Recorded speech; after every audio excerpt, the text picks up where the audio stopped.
and welcome to this week's show where we are in the middle of a marriage dispute.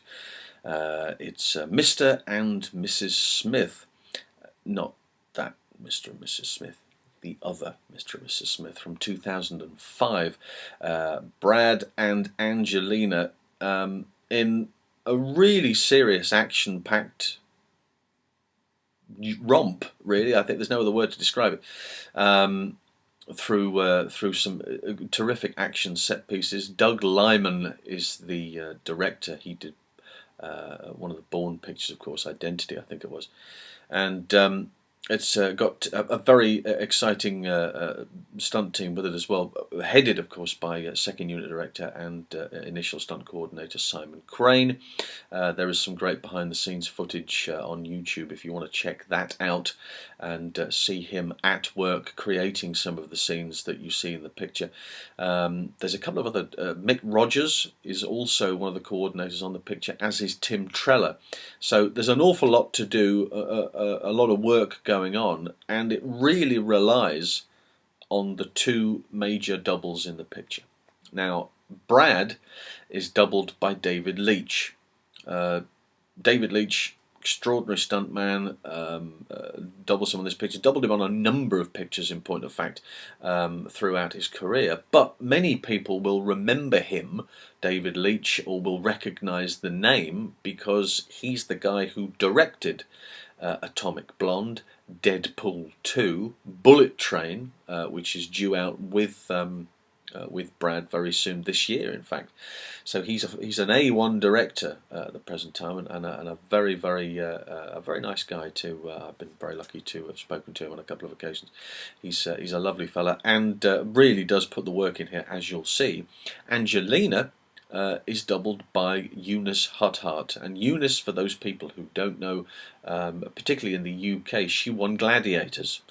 I think she was the champion of champions, or something of that nature. Went on to win a number of titles, and of course was brought on board by Simon for Goldeneye. And that was her first big break, really. They wanted somebody with a fighting martial arts type background, and she's been doing fighting and boxing and MMA and for years, you know. So that was her big break going in, and has worked a lot with Simon over the years, which is why she got big pictures like Titanic, like Mr. and Mrs. Smith, where, you know, she was required to do a lot of big action set pieces, and working with Angelina on a number of occasions, including Salt and Tomb Raider, of course, and got to the stage where the two of them worked so well together that ultimately she became godmother to one of Angelina's children. So they really do work together terribly well. This movie is a great example of great doubles, fabulous action, and we're going to try and have a little look at it now. So we start this week, our Mr. and Mrs. Smith look at, we start with Angie descending. This is Angelina Jolie escaping from a building. She hooks herself up and is lowered to the ground using the device that she's got there, which is just hooked over one or the other. Now, she's done this for real. There's a couple of things along the way which we'll have a look at. So initially, that's got to be a studio shot, I would have thought. Look at the taxis in the distance. Now look at them again. She's closer, but they're smaller. This is a live shot, and she was in fact dropped using a descender. Simon Crane put her on this for real, and she's as game as the day is long. And steps casually into the taxi. Mr. and Mrs. Smith, the fight. Let's have a look at the fight. The fight choreographer is Damon Caro. It's a great job here. They've added CGI flames on Brad, primarily because, you know, he doesn't need to... I imagine what would have happened is that David Leitch, his double, would have come through the doorway and made that initial contact with Angelina or Eunice, the other side. In the edit, they've then added some flames to him to give the impression that he's not aware of it. He's completely oblivious, and his only target is to come through that doorway and get hold of Angie, who's the other side. So they've added a few little extra bits and pieces along the way. Doubling here is very, very good indeed, mind you. That's Eunice, who doubles, and as she's thrown across the table, and of course she's got to spot that landing. It would have been prepped beforehand, and Brad's not really throwing her. He's merely helping her to get to the table. She's going to do the jumping, the diving, and she's going to move in the air. Her positioning's very important because she has to hit a breakaway chair, which is set at the other end of the table. So as she goes in that direction, she'll have a little look beforehand. She'll leap, she'll spot it, and then she turns her back. Obviously, she's wearing a dress, a cocktail dress. And again, we've talked about padding and girls before, and there's not a lot of room to put padding there. So the chair is prepared, it's prepped in advance. Yes, it's got a padded back, because that's the design of the chair, but it's also been sawn through, it's been cut in certain ways so that when she hits it, it will break apart quickly, and speed and momentum allow her to hit the ground and roll into the position that she needs to be into. Brad Pitt, on the other hand, of course, let's not take anything away from him. He gets his fair share of beatings in this as well. He is being kicked. This is actually Brad Pitt, not his double. He is being kicked into this wall unit, and he does it for real. You know, he gets the thing round his neck, he gets the headbutt, and then she sticks a foot in his chest and kicks him into this. It's got shelves on it which are glass, fragments of bits and pieces coming down. So, and you're gonna feel that there's going to be a serious impact on that when you go through it. But David Leitch, of course, will do a majority of the fight routine. As here, Angie now hits him with that, even with a double. You have to be able to. I mean, these are sugar glass. They're resin. So they're not real, but if you don't hit the subject correctly, you're still going to possibly injure them. So when you bring these two items up, she's got to hit him right on the side of the head, making sure that they smash properly. Now, you can't risk that with Brad. So David will step in and he'll take that blow. It's effectively a double-handed slap round both ears, because that's what will happen. The resin will shatter and go straight to his head. The car chase, well, I never understood whether this was Billy Lucas or Mark D'Alessandro. I can't really put my finger on either of it. But look at what he's doing. I think it's fabulous, really clever. He's got a handhold inside the vehicle, a leg inside the vehicle, possibly wired, possibly held on. And he's got his foot rested on the side where he can maybe try and reach. It's really spectacular. Very, very good. Some of the driving team here, Scotty Richards is involved with the driving. And the cannon roll, well. So the wheel comes off, and look, you'll see, I've slowed it right down. We'll see the cannons go off here, this one here. Look at the height these cars get. This other one, bang, there it goes. Cannons at the rear, firing up in the air. Look at the height of it.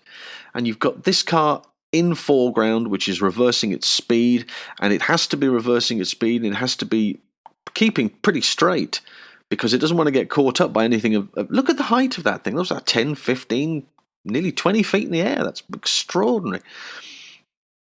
Bang, coming down. It's really heavy. And whoever is in this, I mean, these are sensational. And again, you see it from a slightly different angle inside the car, and you see the ferocity of that. The wheel just missing the camera here as it comes bouncing past. Obviously, that's what they've sold the whole gag on, the fact it's lost a wheel and then it's flipped up in the air. But look, it just flies past the camera there.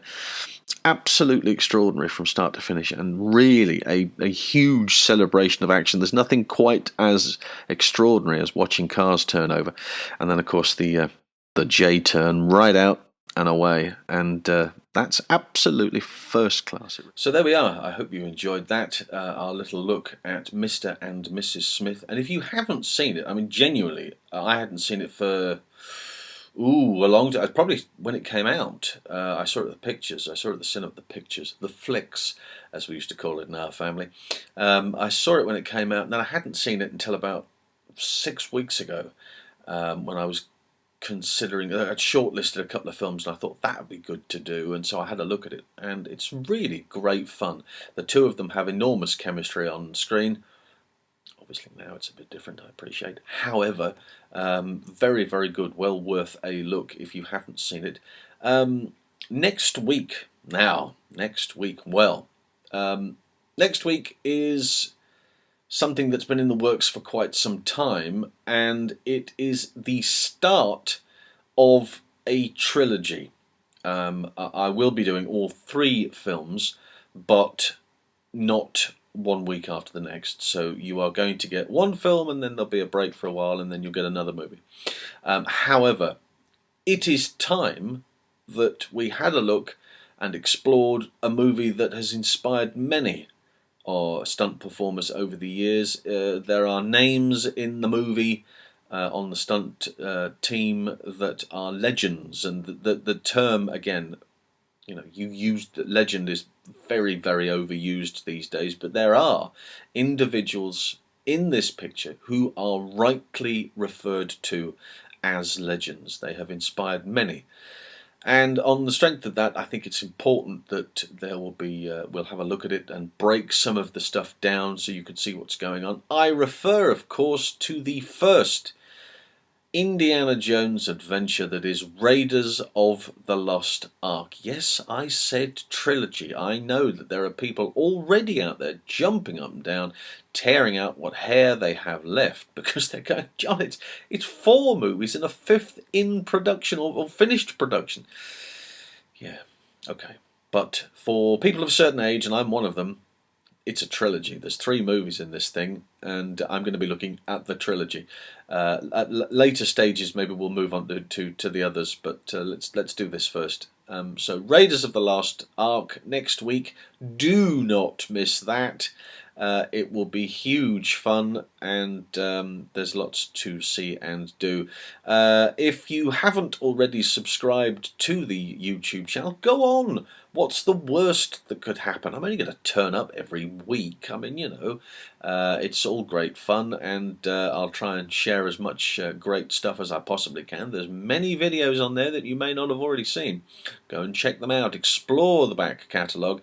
The podcast is available, of course, on Apple and wherever you get your podcasts. Simply type in Behind the Stunt or visit the Pod Dojo network. The address is below, and you can visit there. You will find not only my podcast, but others that are in the Pod Dojo network family, and also is where you'll find my merch. If you are looking for a little merch, why wouldn't you? I think it's about time. There's many avenues of merchandise knocking about these days. Well, it's only fair that maybe I should have some of it too. I've tickled the idea in the past, but it's not lined itself up correctly with everybody's needs. This time, I think we got it right. So go and visit that. Go and visit the merchandise, and get yourself a cap or a T-shirt or a bandana for a dog. Yeah. Bandanas for dogs right here. So do that, and we will see you again next week for more of the same. Until then, thank you, and bye-bye for now.